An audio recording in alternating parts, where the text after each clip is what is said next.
आज का हमारा ये वीडियो ऐसे विद्यार्थियों के लिए है जो लॉ की डिग्री लेने के पश्चात सीधे जुडिशरी सर्विस में जाना चाहता है।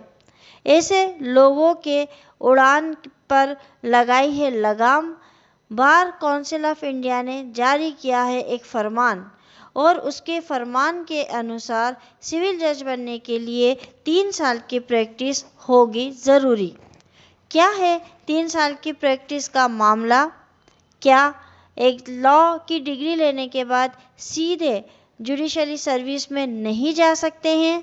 और अगर बार काउंसिल ऑफ इंडिया ने ऐसा डिसीजन लिया है तो उसके पीछे क्या रीज़न रहे हैं, ये सब जानेंगे आप मेरे साथ डॉक्टर इरशाद खानम के साथ आज के इस वीडियो में। इस वीडियो को देखने से पहले अभी तक अगर चैनल को सब्सक्राइब नहीं किया है तो चैनल को सब्सक्राइब करें और साथ ही साथ लेटेस्ट अपडेट के लिए बेल आइकन को क्लिक करें। अब लॉ एग्ज़ाम पास करके सीधे जज नहीं बन सकते।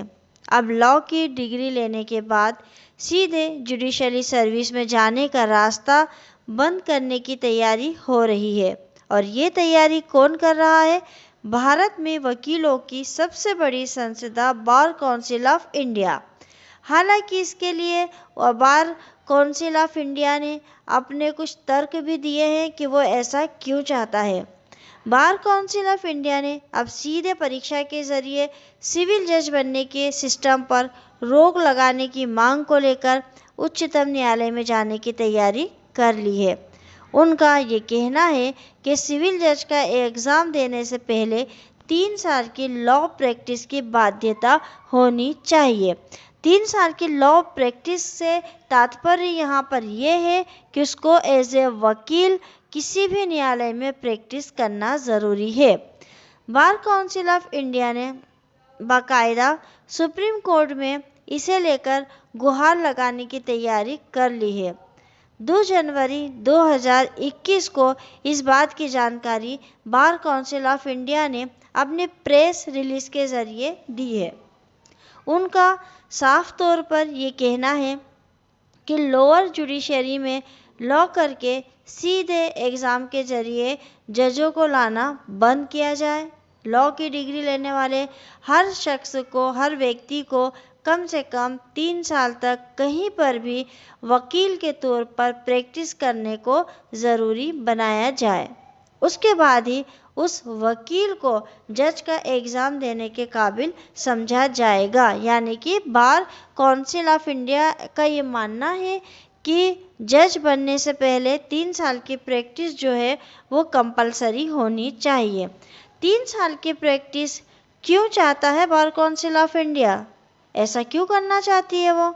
असल में बार काउंसिल ऑफ इंडिया यह मानती है कि कॉलेज से निकलकर सीधे जज बनने से उन लोगों के भीतर वकीलों के प्रति विनम्रता और व्यवहारिकता नहीं दिखती है जो एक जज में होनी चाहिए।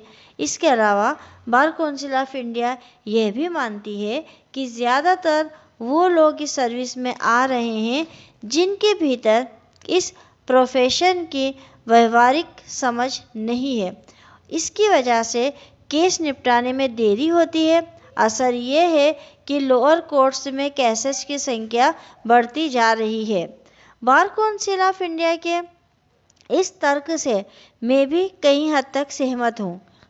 हम जो नए जज बन के कोर्ट में आते हैं उन्हें हम देखते हैं कि उनमें विनम्रता नहीं होती है। ऐसा नहीं है कि सब लोगों में नहीं होती है, लेकिन मैक्सिमम लोगों में नहीं होती है और ना ही वो व्यवहारिक होते हैं। और उसकी वजह यही होती है कि उन्हें जो ज्ञान है, किताबी ज्ञान जिसे कह लें, वो तो उनमें होता है, लेकिन एक प्रोफेशनली ज्ञान जो होता है, जब आप एलएलबी की पढ़ाई करते हैं और ऐसे वकील आप कोर्ट में प्रैक्टिस करते हैं तो दोनों में आपको काफ़ी कुछ अंतर दिखाई देगा।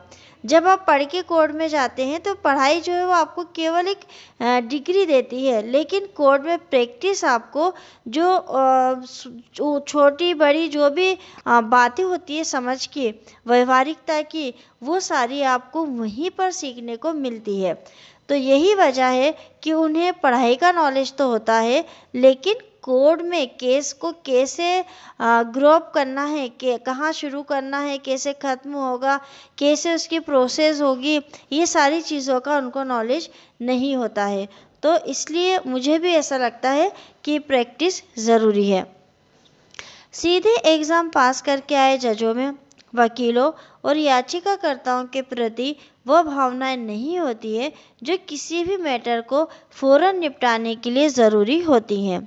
इस तर्क के ज़रिए बार काउंसिल ऑफ इंडिया का कहना है कि आंध्र प्रदेश की तरह ही 3 साल की कोर्ट प्रैक्टिस को हर उस शख्स के लिए ज़रूरी बना दिया जाए जो जूनियर डिवीज़न जज बनने की हसरत रखता हो। अभी कैसे होती है जूनियर जज की परीक्षा?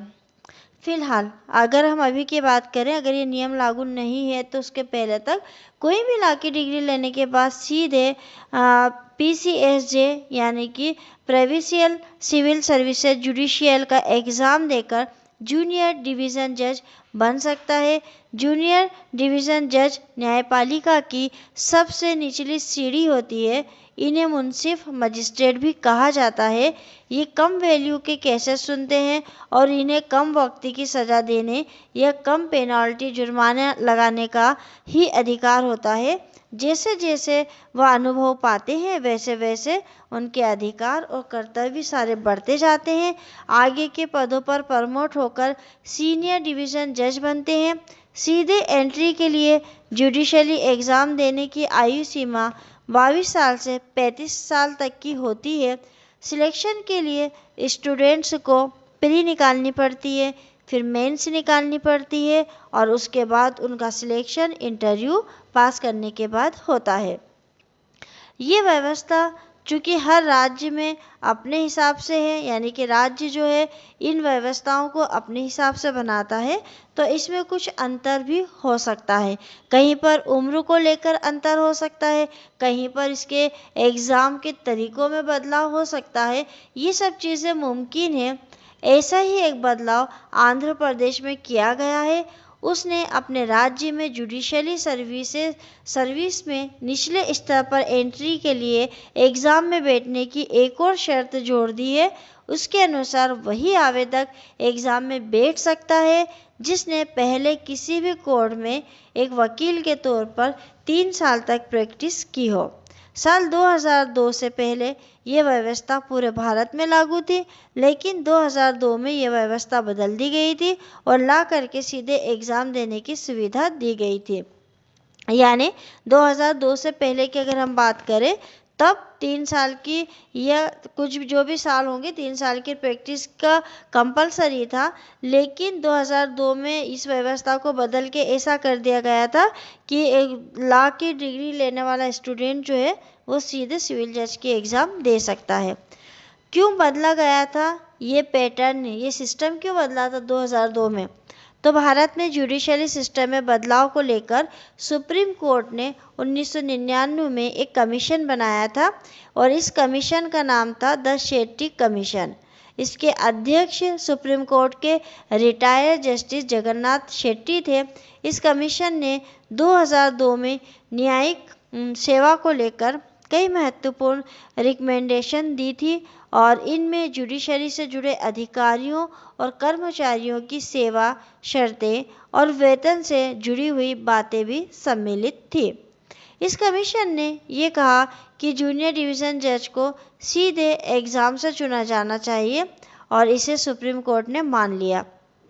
इससे पहले जूनियर डिवीज़न जज के एग्ज़ाम देने के लिए किसी भी न्यायालय में 3 साल तक प्रैक्टिस करने की अनिवार्यता थी, लेकिन इसे फिर इस कमीशन के बाद ख़त्म कर दिया गया और इसके बाद जुडिशली सर्विसेज में तेज़ी से युवाओं का प्रवेश हुआ।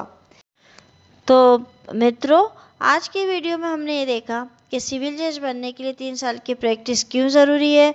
ये 3 साल की प्रैक्टिस का सिस्टम पहले हमारे यहाँ था, इसको किस वजह से बदलाया गया था और अब क्यों बार काउंसिल ऑफ इंडिया इसको दोबारा से बदलना चाहती है। ये सारी चीज़ों को हमने पढ़ा है अच्छे से विस्तारित रूप से। वीडियो अगर आपको पसंद आता है तो आप लाइक, कमेंट्स और शेयर करके ज़रूर बताइएगा। मिलते हैं अगले वीडियो में एक नए टॉपिक के साथ। तब तक के लिए शुक्रिया, धन्यवाद।